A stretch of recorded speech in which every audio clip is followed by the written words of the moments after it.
Hey everyone, welcome to Scott's RPG Reviews. I'm Scott Monkern with another review for the week. I had just about finished this book, and I think I'm far enough along where I can talk about it, which is I want to review Dune, Adventures into the Imperum, the role-playing game by Modiphius Games. Modiphius Entertainment, not Modiphius Games.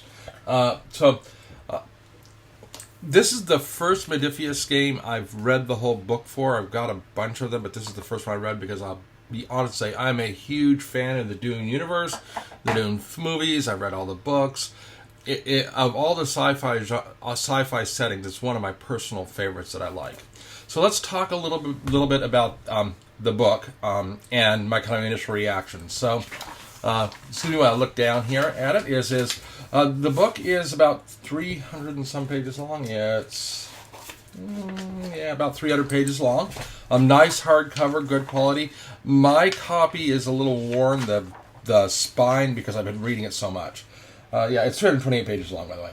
So it starts with an introduction and a background, and that's the first 85 pages of the book is the background, which is really cool stuff. It's really, really interesting, but boy, that's a lot of material to read before you get into the actual game mechanics. So be aware, and it goes through the universe, all the factions, all the houses, all that kind of stuff. So it's really good, useful information, but it is a lot to read at the beginning. But you do have to know about this stuff before you get into it. Then it goes into character creation. And this is where it gets... I don't know quite how I feel about it. This game is clearly designed for campaign-style play, which kind of makes sense, with a group of characters with a common purpose. Standard classic party thing. Because it starts by saying the first thing you do is you all have to sit down as a group and decide on creating a house. You could play with one of the big houses, Arrakis Harkonnen, but really it recommends that you build your own house within the Landsrod and you play with it. And it goes into a description of here's the house, here's its characteristics, here's how you build it. And you build your house first, then you build your characters. So you then say, okay, here's my character. It's based on the concept of archetypes. You pick one of the archetypes, and then you got skills and abilities, and your stats are based upon those archetypes.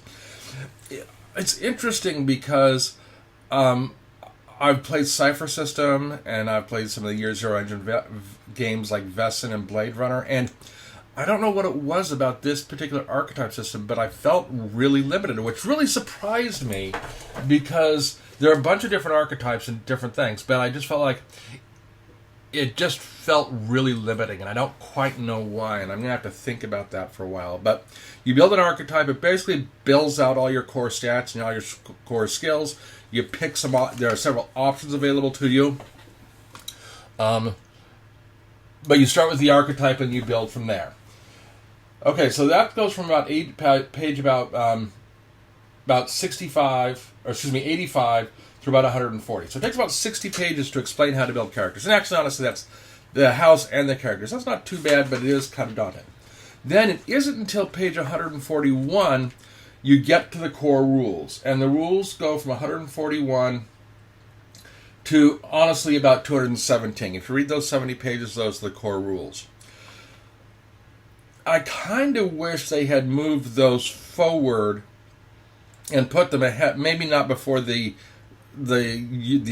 genre stuff, but certainly in front of the character creation, because understanding the core rules and how the mechanics works really is important to understand in order to dictate your archetype and stuff you choose. Now, the mechanics seem reasonably straightforward. It's a D20 system. You have two numbers you combine. You've got I can't remember what they call it. It's not a skill. It's, excuse me while I look for a second here at a character sheet. Where is the character sheet? It is, you have a skill. It is a skill. It's a skill and a drive. So skills there are 1, 2, 3, 4, 5 of them.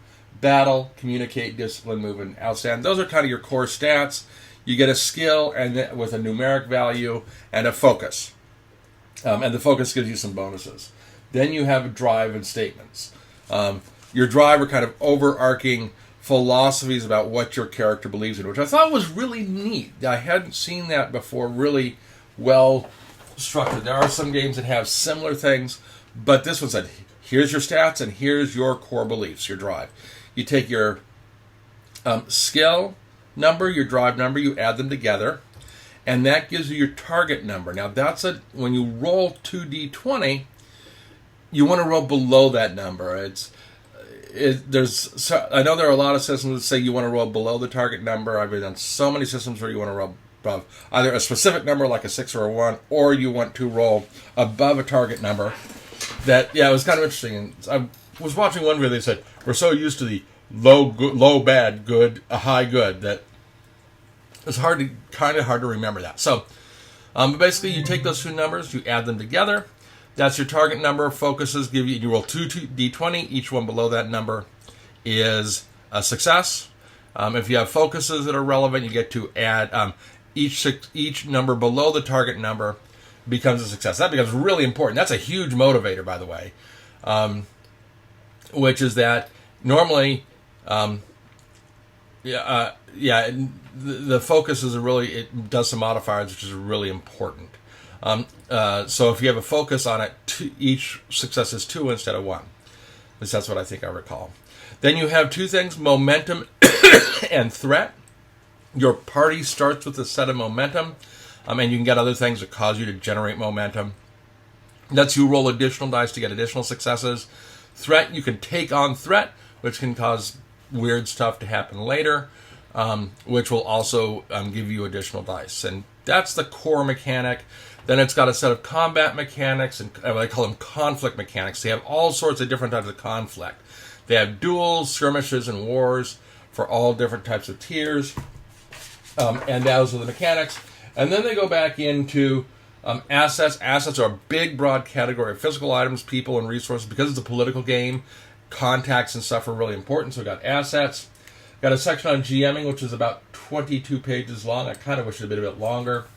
And then we've got allies and adversaries, which are really more background stuff. It's all the characters that you're familiar with in the book, like Luke Leto Atreides, Lady Jessica, Paul Atreides, so on. It has those characters. And then at the very end, it has Harvesters of Dune, which is a quick adventure scenario. I didn't mention this. So in terms of where this is set, in terms of because the book series runs across a big period of time, the game is designed to be set at that time period where the Harkonnen are in control of Arrakis and the Atreides are about to take over. That's where it's really designed to be set for. You can run it in other periods, but you have to make adjustments accordingly. But all the core materials are set to run in that time frame. So that's the book. It's reasonably well constructed. My spine's a little worn, but I've used it a bunch, so that doesn't surprise me. I'm having my hard time wrapping around this game. So when I read Year Zero engine games or Cypher System games or other games that I've played or run or about to play, I read the core book and I have a pretty good feeling for how the game rolls out, how it's played, how the interactions go. This one, I know at the beginning they had a brief example for a couple pages of a game session, but I just didn't feel like I had a really good understanding of because of the mechanics and the politics, how this game was going to play out. Which may be okay, because there's a box set called Agents of Dune, which is basically a starter box. And I do have it. I haven't read it yet. But I did look at it. And it actually takes you through not creating characters, through everything. I can't remember whether it does character creation or not. But it has you run through an adventure. And it literally carries the GM through how to GM the thing and how players, what they need to do. So this may be a situation where I say, look, buy Agents of Dune. Even if you're an experienced gamer, buy Agents of Dune, run through the scenario realizing that it handholds you and tells you what you have to do, but do it anyway because it gives you a feeling for how the game is played. I'm going to do that, I think, with a group of friends. And then I think I'll have a better feeling for how this game is played. It's a really complete book. It's clearly got a good set of rules in it. I just didn't feel like I got that, oh yeah, I now know how this game is played. I know how sessions are going to run. So that's it. So Dune, Adventures into the Imperum, the role-playing game, a good core book. I'm going to put an errata after this about something, but I think it's worth it. I would honestly buy Agents of Doom, the starter box, first, run through it, and then turn around and go to the core rulebook and run. There are a ton of materials for this one. They've got, I think, 4 or 5 other source books. I've got them all. I just went ahead and bought a complete set.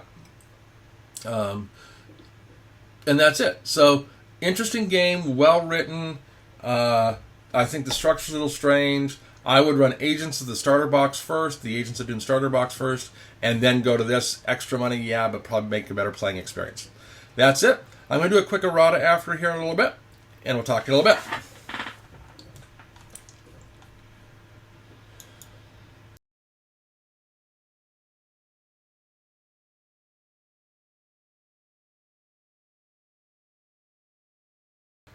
Excuse me. So I wanted to talk about something I would consider false advertising. It's me not reading, but I wanted to warn people. It had to do with the books and what you find on the website. So when I went to the website and I went to buy stuff, they have all sorts of really cool bundles. But I saw the Dune Core Rulebook, I saw a House Atreides book, I saw a House Harkonnen book, I saw a House Carino book. I immediately checked all 4 boxes and ordered them all. And I'll put pictures up here. It turns out that the 4 books are, and this comes from me playing a lot of Werewolf, Vampire the Masquerade, and White Wolf stuff. And I'm used to house books and other games that have house books. These are 4 identical books in terms of content.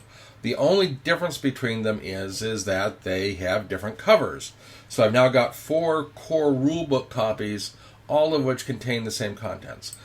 If you read their descriptions closely, it does explain that pretty much, but I was expecting more. I was expecting a House Atreides book, a Harkonnen book, and a Carino book. That's not what I got.